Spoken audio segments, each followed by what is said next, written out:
Hello everyone, my name is Alale Godbless and this is Creative Tuesdays. Guess what guys, Adobe have just introduced a new AI application to work with Photoshop. So if you have been finding it difficult to learn Photoshop, don't worry, this AI app is for you and it's going to make it easier for you to use Photoshop. This video is in conjunction with AI Chat and Adobe. Alright guys, stay tuned for the tutorial. Thank you. So Adobe just released their generative AI tool for Photoshop, and honestly it did actually shock everyone. You see, this AI tool that was released surprised because we didn't think that we were going to be getting this early, and honestly the results that people have been getting have been quite surprising. Now the thing is that we didn't expect Adobe FireFly to be out of beta just yet, so this has shocked everyone because the results and the actual quality of the work that it's being able to do is quite high quality. So in this online tutorial, I'll show you exactly what the tool is, how you're going to be able to access it, and the quick tutorial on why this is such a big deal. So this is Photoshop and Adobe FireFly. Now this tool that we're looking at is called Generative Fill. So essentially what this tool allows you to do is it allows you to generate anything with a text prompt. But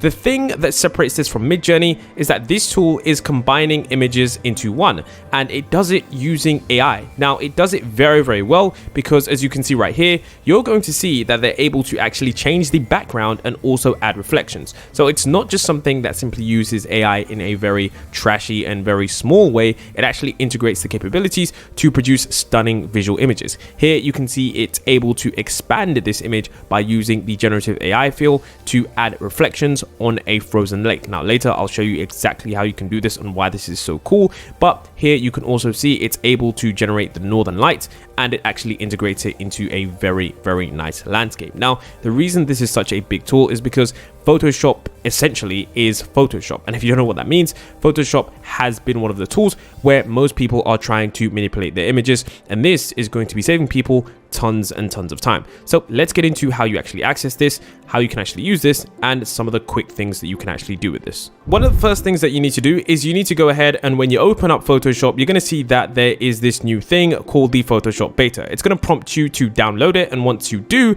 you're going to be able to use it. Now, if you don't see the Photoshop beta, essentially open up your Creative Cloud and then scroll over to this right here where it says beta apps in the bottom left hand corner. There you should see a strange Photoshop icon and just simply download the beta. Then once you've downloaded the beta, you should see this right here where it says try now, and once you load into Photoshop, all you have to do is then use the object selection tool. So let's head over to the desktop to show you how this tool really works. So now something I do quickly want to address is that many people are comparing this tool to Photoshop's old tool, okay? And this is not like the content aware tool, which some people might get confused with. So quickly, if you use this tool right here on the left hand side, you can see that there's this little jagged box, which is the rectangular marquee tool. Essentially, this is the tool where the generative fill box is going to be prompted. Now, if you even right click, you can see that there are two things. There's the content aware fill and there's the generative fill. The generative fill is much better, which is why people are saying that this tool is absolutely amazing. So I'm going to show you what the content aware tool does, and then I'm going to show you what the generative fill does. And when you see the differences, you're going to understand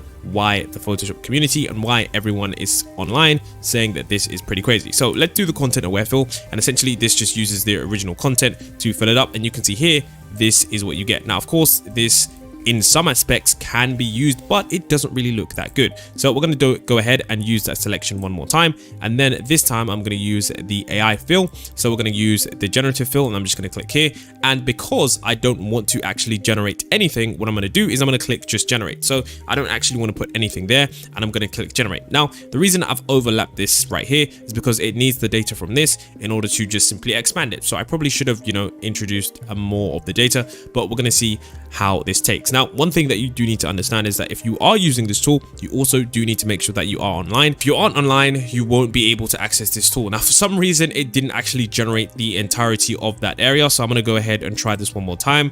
Just like that, you can see that this generative AI tool is absolutely incredible. So right there, you can see that this was an image that I actually got from Midjourney. As you know, Midjourney's images are typically 1080 by 1080, which is a standard Instagram size. The only problem here is, of course, that in Midjourney, you can, of course, change the pixels to expand the image. But let's say, for example, you forgot to use the specific prompt to get that image of the certain width and height. You can then of course come into Photoshop and use this specific tool to then expand this image. Now, this is actually really cool. You can see that from the content aware tool, this is just essentially using the patterns to simply extend the image, and it doesn't really understand the data. But with AI, you're able to understand exactly what is going on in the image and thus get a clear representation. As you can see right here, this essentially expands the image very quickly. Now, that's not the only thing you can do. You can of course add many different things here. So one thing I'm going to try and do here is I'm going to add a bear in the water. So I'm going to add a bear. I'm just going to click a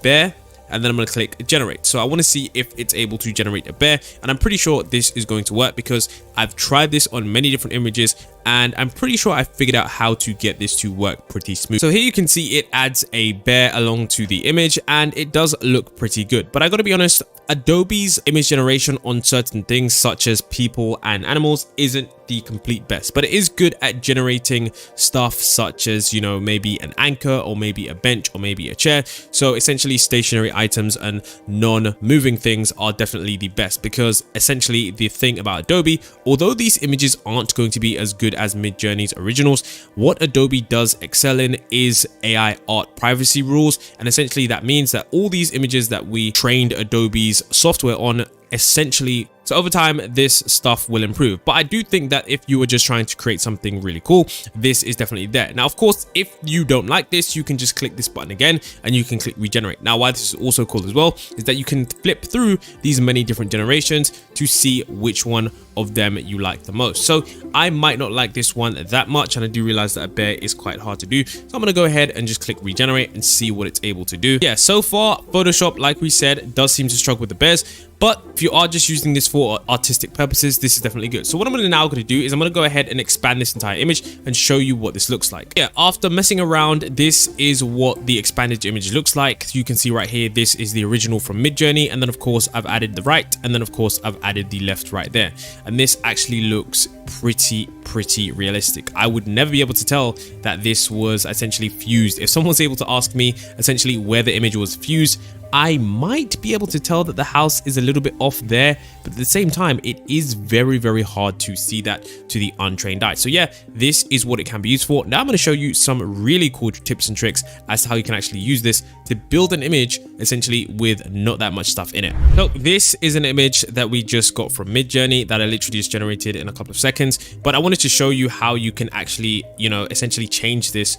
really quickly. So another thing that you can do as well with this generative AI tool is you can essentially get rid of stuff. So if you wanted to do generative fill, you could essentially, what I typed in there is I just typed in remove, and you can see right here, it's just simply remove the poster on the left hand wall. So this is something that you can easily do. In fact, if I can just move this bar down, I'm not sure why the bar is just right there. There we go. So essentially I just typed in remove, and you can see right here that I simply just removed that. I could do that on that side, and I could simply remove these images. Now of course you could always say that, hey, I could just do this with the generative AI tool, and some of you that aren't familiar with Photoshop don't know about this normal fill, which is essentially just content aware fill, and you simply just click that and it pretty much disappears. Now you might be thinking this is no different. Trust me, it is, because I can promise you that there are many times where this doesn't work that well. It only works this well because this is a clean image. But I'm going to show you what you can also do. So let's say, for example, you wanted to in fact, let's go ahead and remove this as well. Let me just do remove generative fill, and then I'm going to just do remove all of this stuff. And now that that's removed, essentially what I'm going to do is I'm going to just add some plants on the left and on the right. So I'm going to go ahead and I'm going to just highlight this, and I'm going to just add, let's say I just want to add a plant pot. Let's just put, so I want there to be some plants on either side. So you can see right there, it actually added the plant pot with realistic reflections, which is actually really nice. So you can see right here, it actually reflects off the floor. Now, what I do like about Photoshop is the variations, because maybe I wanted one that looked fake. Maybe I wanted one that looked like that. It definitely does look really realistic. Now, over here, what I'm also going to do is, after merging these layers, is I'm going to then, of course, add maybe some white flowers. I'm going to click generative fill. I'm going to set some white So you can see on the left hand side, I've also added some more flowers. And then the reason that this is also so incredible and that most people will take for granted is that you can see that if I zoomed into these flowers, okay, and these plants, the thing is that even if you got an image and copied and pasted it and put it into Photoshop, and you might be thinking this isn't that big of a deal, guys, understand that these kind of shadows, to perfect these, it takes a very long time. Beginners can't do this. And to get an image, okay, where you can crop it out, okay, and do all of this perfectly, it takes a very long time, okay? And to get these shadows where it's all perfectly done and you have the shadows just like that, so it actually looks realistic, it really does take a lot of time because you have to match the lighting of this, then you have to match the lighting of that. Trust me when I say, guys, this is a big shake up to the entire industry because a lot of people are now going to be using this. Now, what's also cool about this is that you can actually change the entire composition of this image. Now, you can see before we started with a McLaren with some posters on the wall, but now we don't have any of that stuff. So what I'm going to do here is I'm going to go ahead and I'm going to change the background. So I'm going to put this as to open background sky. So right here you can see that we've now added this door, so we've opened up the back of the door. Now of course the top of the car does look a little bit weird, but at the same time this is just Photoshop, and if you didn't want to completely change that, you can essentially, what you can do is you can just select the image and then of course you can change the background. So I didn't really do that in the most perfect way, but of course there's different ways that you can do it. So for example right here you can click select subject just like this, then essentially what you can do is you can just undo this just like that, and of course you can simply edit around this. So of course now that we've got our McLaren in this image right here, we can essentially add more stuff. Now something that I did see online as well was I saw someone that added essentially a rug underneath their image or their car, and I thought it was really cool. So for example, what I could really do here is I could put a black rug.